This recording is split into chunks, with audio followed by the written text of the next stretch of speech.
ಓಂ ನಮಃ ಸಿದ್ಧೇಭ್ಯ. ಓಂ ಹ್ರೀಂ ಶ್ರೀ ವಾಸುಪೂಜ್ಯ ಜನೇಂದ್ರಾಯ ನಮಃ. ಇವತ್ತು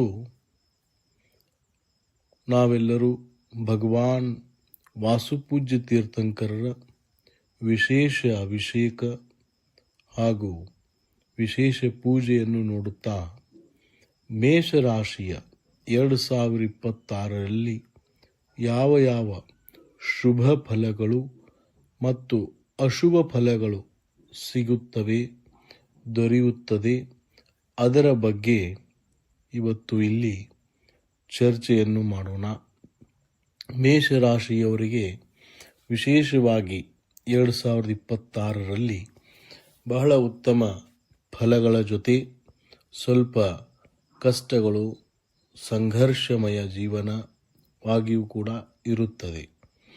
ಏಕೆಂದರೆ ಮೇಷರಾಶಿಗೆ ಶನಿಗ್ರಹವು 2026ರಲ್ಲಿ ಸಂಪೂರ್ಣ ಇಡೀ ವರ್ಷ ಮೀನರಾಶಿಯಲ್ಲಿ ಅಂದರೆ ವ್ಯಯಸ್ಥಾನದಲ್ಲಿ ಶನಿಗ್ರಹ ಇರುತ್ತಾರೆ. ಹಾಗಾಗಿ ಈಗಾಗಲೇ ಮೇಷರಾಶಿಯವರಿಗೆ 1 ವರ್ಷ ಬಂತು, ಅವರಿಗೆ 7 ಶನಿ ಕೂಡ ನಡೀತಾ ಇದೆ. ಅಂತಹ 7 ಶನಿ ನಡೆಯುವುದರಿಂದ ಸುಮಾರು ಜನರಿಗೆ ಮೊದಲನೇ ಸಾರಿ 7.5 ಬಂದಿರ್ಬೋದು, ಕೆಲವೊಂದು ಜನರಿಗೆ 2ನೇ ಸಾರಿ, ಕೆಲವೊಂದು ಜನರಿಗೆ 3ನೇ ಸಾರಿ 7 ಶನಿ ಬಂದಿರುತ್ತದೆ. ಹಾಗಾಗಿ ಅದರ ಅನುಗುಣವಾಗಿ ಶನಿಗ್ರಹ ಉತ್ತಮ ಮಧ್ಯಮ ಫಲವನ್ನು ನೀಡುತ್ತಾರೆ. ಯಾಕಂದರೆ 12ನೇ ಮನೆ ಅಂದರೆ ವ್ಯಯಸ್ಥಾನ. ಆ ವ್ಯಯದಲ್ಲಿ ಶನಿಗ್ರಹ ಇದ್ದು ಮುಂದೆ 27ರಲ್ಲಿ ಸುಮಾರು ಅವರು ಮೇಷರಾಶಿಗೆ ಪ್ರವೇಶ ಮಾಡುತ್ತಾರೆ. ಹಾಗಾಗಿ ಆ ಪ್ರವೇಶ ಮಾಡುವ ಸಮಯದಲ್ಲಿಯೂ ಕೂಡ ಅವರು ತಮ್ಮ ನೀಚ ಸ್ಥಾನವನ್ನು ಪ್ರವೇಶ ಮಾಡ್ತಾ ಇದ್ದಾರೆ. ಹಾಗಾಗಿ ಅವರಿಗಷ್ಟು ಶಕ್ತಿ, ಬಲ ಆ ಶನಿಗ್ರಹಕ್ಕಿರೋದಿಲ್ಲ. ಹಾಗಾದರೆ ಮೇಷರಾಶಿಯವರಿಗೆ ಏನಾದರೂ ಅವರ ಜೀವನದಲ್ಲಿ ಒಳ್ಳೆಯ ಪಾಠ, ತಮ್ಮ ಯಾವ ಜನರು ಅವರಿಗೆ ಒಳ್ಳೆಯವರಿದ್ದಾರೆ, ಯಾರು ಕೆಟ್ಟವರಿದ್ದಾರೆ, ಅವರು ಬಂಧು ಬಾಂಧವರಾಗಿರ್ಬೋದು ಅಥವಾ ಮಿತ್ರರಾಗಿರ್ಬೋದು ಅಥವಾ ತುಂಬ ಆಪ್ತರಾಗಿರ್ಬೋದು, ಅವರೆಲ್ಲರೂ ಕೂಡ ಅವ್ರಿಗೇನಾದರೂ ಒಳ್ಳೆಯ ಮೇಷರಾಶಿಯವರಿಗೆ ಪಾಠವನ್ನು ಕಲಿಸ್ತಾರೆ. ಮತ್ತು ಅದರಿಂದ ಮೇಷರಾಶಿಯವರು ತುಂಬ ತಮ್ಮ ಜೀವನದಲ್ಲಿ ಒಳ್ಳೆಯ ವಿಷಯಗಳನ್ನು ತಿಳ್ಕೊತಾರೆ. ಸಂಘರ್ಷವೂ ಕೂಡ ಅವ್ರ ಜೀವನದಲ್ಲಿ ಆಗ್ತದೆ ಮತ್ತು ವಿಶೇಷವಾಗಿ ಧನದ ಆಗಮನ ಒಳ್ಳೆಯ ರೀತಿಯಲ್ಲಿ ಅವರಿಗೆ ಪ್ರಾಪ್ತಿಯೂ ಕೂಡ ಆಗುತ್ತದೆ.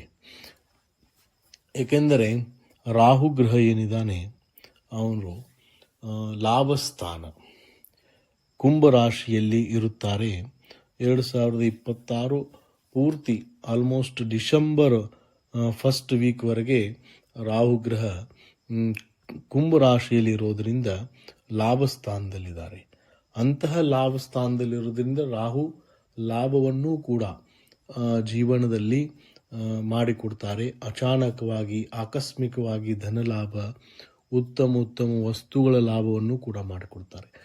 ಆದರೆ ಶನಿಗ್ರಹ ವ್ಯಯದಲ್ಲಿರುವುದರಿಂದ ಅವರು ತಮಗೆ ವ್ಯಯವನ್ನು ಕೂಡ ಮಾಡ್ತಾರೆ. ಅದರಲ್ಲಿ ಧನದ ವ್ಯಯ ಆಗಿರ್ಬೋದು, ಆರೋಗ್ಯದಲ್ಲಿ ಹಾನಿಯಾಗಿರ್ಬೋದು, ಅಥವಾ ಮಾನ ಸನ್ಮಾನದಲ್ಲಿ ವ್ಯಯ ಆಗಿರ್ಬೋದು, ಇಲ್ಲಾದರೆ ಸಮಯದ ವ್ಯಯ ಕೂಡ ಆಗಿರ್ಬೋದು. ಈ ರೀತಿ ಯಾವುದಾದ್ರೂ ಒಂದು ವ್ಯಯ ತಮ್ಮ ಜೀವನದಲ್ಲಿ ಆಗ್ತಾ ಇರ್ತದೆ. ಲಾಭನೂ ಕೂಡ ಇಲ್ಲಿ ರಾಹುಗ್ರಹ ಸುಮಾರು 18 ವರ್ಷಗಳಾದಮೇಲೆ ಅವರು ಲಾಭಸ್ಥಾನಕ್ಕೆ ಬಂದಿದ್ದಾರೆ. ಅದಕ್ಕೋಸ್ಕರ ರಾಹುಗ್ರಹ ಒಳ್ಳೆ ಲಾಭವನ್ನು ಕೂಡ ಮಾಡಿಕೊಡ್ತಾರೆ. ಅದಕ್ಕೋಸ್ಕರ ಶನಿಗ್ರಹ ಕುಪ್ರಭಾವ ಆಗಬಾರ್ದಂಥೇಳಿ ತಾವು ಮುನಿಸುರತ ಸ್ವಾಮಿಯ ಅಥವಾ ಶನಿಗ್ರಹದ ವಿಶೇಷ ಜಪವನ್ನು ಮಾಡಬೇಕು.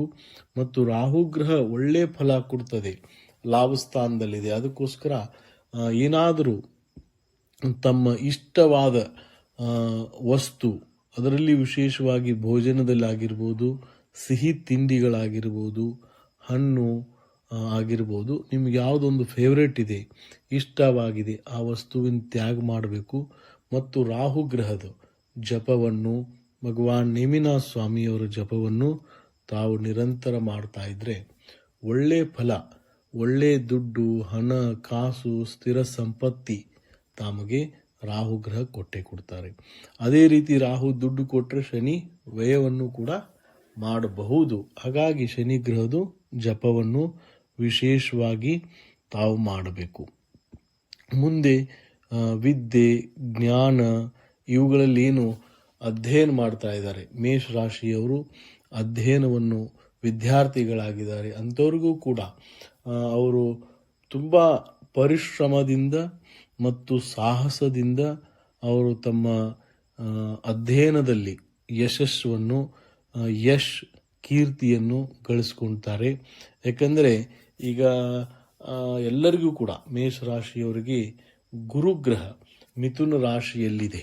ಮಿಥುನ ರಾಶಿಯಲ್ಲಿ ಗುರುಗ್ರಹ ಇರೋದರಿಂದ ಅದು ಮುಂದೆ ಜೂನ್ 1 ವೀಕ್ವರೆಗೆ ಮಿಥುನ ರಾಶಿಯಲ್ಲಿದ್ದು, ಆಮೇಲೆ ಗುರುಗ್ರಹ ಕರ್ಕ ರಾಶಿ ತನ್ನ ಉಚ್ಚ ಸ್ಥಾನದಲ್ಲಿ ಜೂನ್ 2ನೇ ತಾರೀಕು ಅವರು ಕರ್ಕ ರಾಶಿಗೆ ಉಚ್ಚ ಸ್ಥಾನದಲ್ಲಿ ಹೋಗ್ತಾರೆ.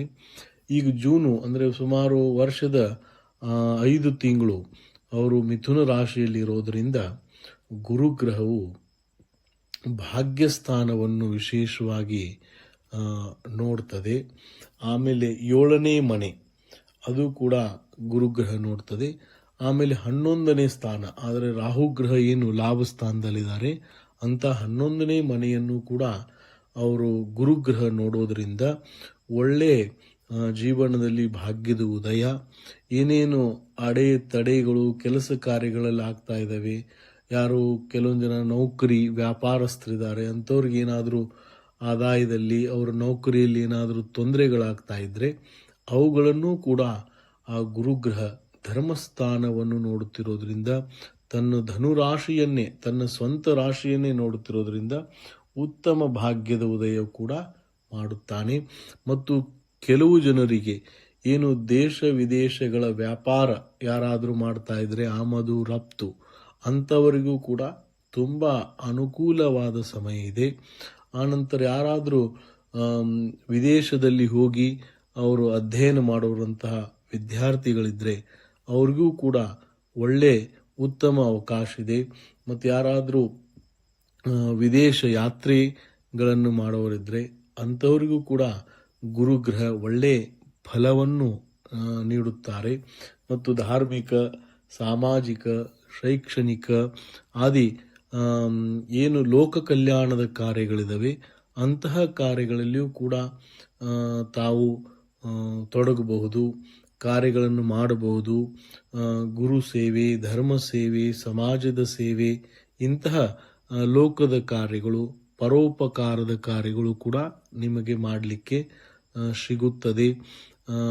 ಮತ್ತು ಗುರುಗ್ರಹ ಮುಂದೆ ಜೂನ್ 2ನೇ ತಾರೀಕು ನಂತರ ಏನು ಕರ್ಕ ರಾಶಿಯಲ್ಲಿ ಪ್ರವೇಶ ಮಾಡ್ತಾರೆ, ಆ ಕರ್ಕ ರಾಶಿಯಲ್ಲಿ ಪ್ರವೇಶ ಮಾಡೋದರಿಂದ ಮೇಷರಾಶಿಯವರಿಗೆ ಬಹಳ ವಿಶೇಷವಾದ ಇನ್ನೂ ಫಲ ಸಿಗ್ತದೆ. ಯಾಕಂದರೆ ಮೇಷರಾಶಿಯವರಿಗೆ ಗುರು ಕೇಂದ್ರ ಸ್ಥಾನ ಏನು ಕರ್ಕಾಟಕ ರಾಶಿ ಇದೆಯೋ ಅಲ್ಲಿ ಪ್ರವೇಶ ಮಾಡೋದ್ರಿಂದ ಆ ಮೇಷರಾಶಿಯವರಿಗೆ ಗುರುಗ್ರಹದ ಕೇಂದ್ರದ ಬಲ ಅವ್ರಿಗೆ ಪ್ರಾಪ್ತ ಆಗ್ತದೆ.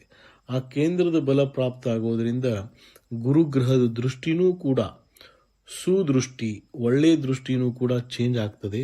ಆವಾಗ ಗುರುಗ್ರಹ ಮೇಷರಾಶಿಯವರಿಗೆ 8ನೇ ಮನೆ, 10ನೇ ಮನೆ ಮತ್ತು 12ನೇ ಮನೆ ಅದರ ಮೇಲೆ ದೃಷ್ಟಿ ಇರೋದ್ರಿಂದ ಏನು ದುಡ್ಡು, ಹಣ, ಕಾಸು ಬರ್ತಾ ಇತ್ತು ಅದರಲ್ಲಿ ಏನು ತುಂಬ ಹಣದ ಅಪವ್ಯಯ ಆಗಿರ್ಬೋದು ಅಥವಾ ಯಾವುದೇ ಒಂದು ವಸ್ತು ಅಪವ್ಯಯ ಆಗಿರ್ಬೋದು, ಅದರಲ್ಲಿಯೂ ಕೂಡ ಅವರು ತುಂಬ ಆದಾಯವನ್ನು ಪ್ರಾಪ್ತಿ ಮಾಡಿಕೊಳ್ಳಬಹುದು. ಹಣದ ಅಪವ್ಯಯ ಕಡಿಮೆ ಆಗ್ತದೆ.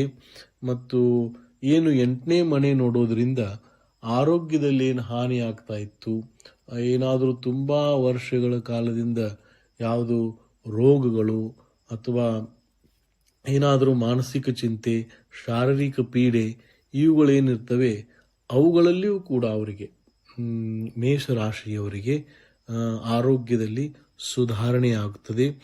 ಆಮೇಲೆ ವಿಶೇಷವಾಗಿ 10ನೇ ಮನೆ ಗುರುಗ್ರಹ ನೋಡೋದರಿಂದ